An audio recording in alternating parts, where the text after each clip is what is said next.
Hello, we're now here with Vicki Nohrden. She is running for State Senate in District 17. Vicki, thanks for being here. Could you tell us a little bit about yourself and your candidacy? Thank you so much for having me today. I really do appreciate an opportunity to speak to some of the viewers out there today, even across the state who may be listening. My name is Vicki Nohrden, and I'm running for State Senate in District 17. District 17 encompasses 4 counties from South San Jose all the way to San Luis Obispo. It includes Santa Cruz County and Monterey County, a majority of Monterey County. And today what I'd like to do is to share a vision of our state with you, a vision where our state government is not out of control, because it really is out of control right now. I'm not a politician. I am a small business owner.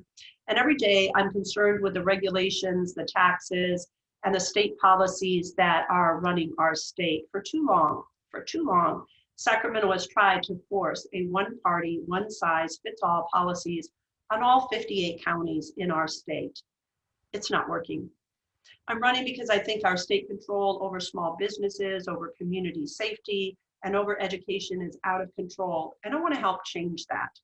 To me, the most egregious examples are in business, especially as our state tries to recover from COVID-19. Small businesses are the beating heart of the economy of the state of California. 99.8% of businesses in California are small businesses. And those businesses create employment and opportunities for 6.7 million Californians. Yet legislators continue to pass burdensome regulations and restrictions. They fail to communicate clear scientific reasons for guidelines surrounding reopening our state, and are considering the largest property tax in our state's history on the ballot this November. That's Proposition 15. We have the 5th largest economy in the world, and yet our state has the highest sales and use tax in the country. We're ranked 50th out of 50 states for job creation. I know that's pretty amazing. And that was even before COVID-19. We're a state of entrepreneurs and innovators whose greatest challenges seem to come right out of Sacramento. And I hear that from San Jose to San Luis Obispo, from Silicon Valley companies to agricultural producers across our district. One farmer told me that he spends more time at his computer than he does in his fields. And it seems to be he's more concerned about compliance than being able to go out and deal with the produce that he's growing. And he said that he has more than a dozen companies, dozen agencies that give him regulations, and he's pretty frustrated about it. All this explains why businesses have been leaving California, hundreds of them turning to Texas, to Arizona, to Nevada, because of taxes, because of more rules and regulations and constrictions on businesses. So we are facing a massive tax and job exodus as people take their businesses and their families out of our state. And COVID-19 has just made all of those challenges that small businesses face even much harder.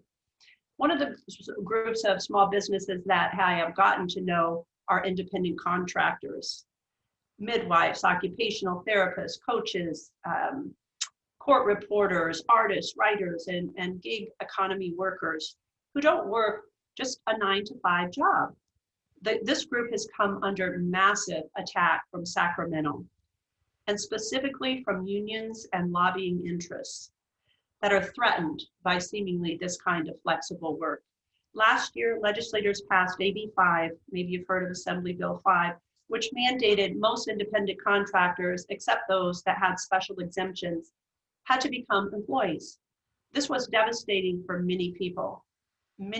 Hundreds of writers were laid off. Art festivals had to be canceled, and many other jobs like midwives and occupational therapists. It either became too expensive for employers to keep them, or maybe too rigid even for the workers themselves. Well, some legislators did try to overturn AB 5 or parts of it, arguing that now more than ever we needed job flexibility and creativity and opportunities for small businesses. Other legislators just laughed at it. One senator, Hannah Beth Jackson out of Santa Barbara, she said that you're just frustrated that we're taking away your lollipops. As if a job opportunity was a lollipop to some people, as she said that on record. But on top of that, Sacramento allocated $22 million to enforce AB 5 so people couldn't go to work. So in the middle of a $54 billion budget deficit, instead of helping rebuild our economy, they decided to spend millions of dollars so people couldn't go to work. Just doesn't make sense to me. This November, we have a chance to stand up for those businesses that are being bullied and to vote yes on Proposition 22. I hope you will join me to protect the right of the people to work across our state.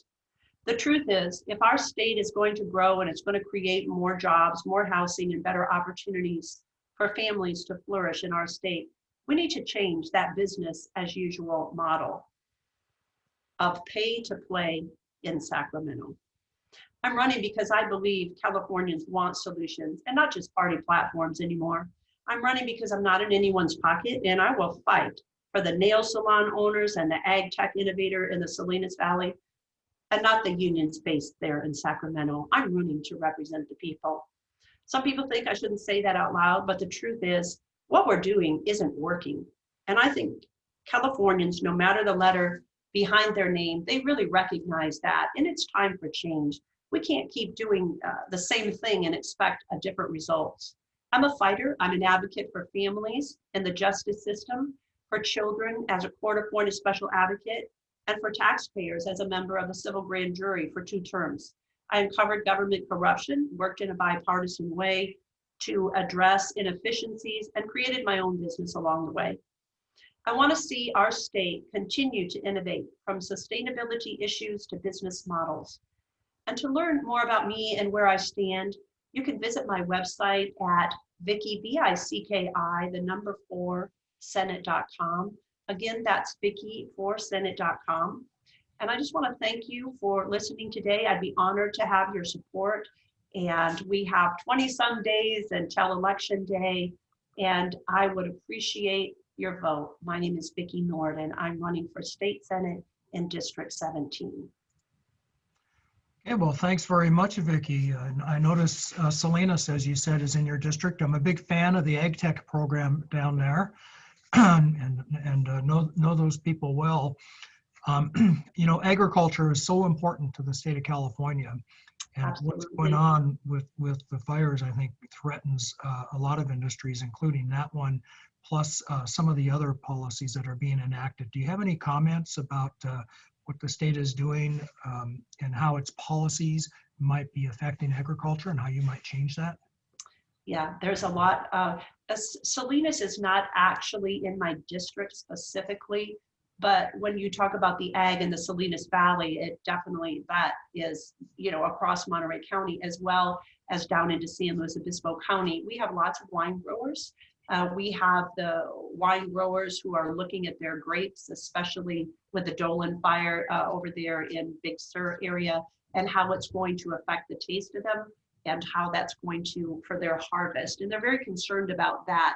There are policies and restrictions, especially water. Water is a very big issue, and we're very concerned about that. And even here on the Monterey Peninsula, recently, you know, we were looking at putting in a desal plant, and there was a lot of pushback on that. And I believe water is a huge issue, having to do with regulations and pesticides and groundwater and the things that are relative to that, that the farmers are dealing with on a daily basis. As I mentioned, the one farmer who said, you know, it seems I spend more time behind my computer than I do out in my fields, because I'm so busy with so many regulations and making sure that we're adhering to them. Not only that, but then you have the farm workers and you have labor unions and you have all of those pieces that, you know, are part of policies and regulations in the state of California. So, and with COVID-19 and housing people and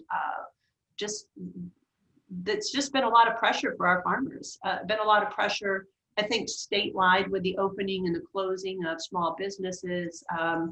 You know, one of the people I know who we helped during this time with a PPP loan, just kind of helped her get connected, a small business owner. She owns a nail shop. She's been working so hard for years to support sending her children to college, and, you know, she opened and closed and still had to pay rent. And it was just such a lot of pressure on her. And then you also have the landlords who are expecting to collect their rent because they still have mortgages and responsibilities, and then trying to help, the small businesses who they're renting to across the state. It's been very difficult. And, we, even with the new tier structure, there's no green on there. Did you notice that? It goes from purple to red to orange to yellow, but there's no green, which means go. We all red. So it's been really hard. I think it's been a difficult time, and how we come out of COVID-19 and the recovery for our state, being the 5th largest economy in the world. When you start shutting down small businesses and restricting them from growing, when we're 50th out of job creation, out of 50 states, I mean, we have so many entrepreneurs and innovators that it was really a shocking number to me. I'm hoping we can see some change with that in the future. Okay. And one more time, how do people find you if they want to learn about you and your campaign? Thank you, Roger. They can go to my website at www.vicki, it's spelled VICKI, the number 4, Senate.com, VickiForSenate.com. And thank you so much. And if people want to connect with me directly, if they want to email me, I'd be happy to give my email address. It's Vicki, VICKI, at VickiForSenate.com. Okay, thanks very much. All right. Thank you so much. I appreciate it.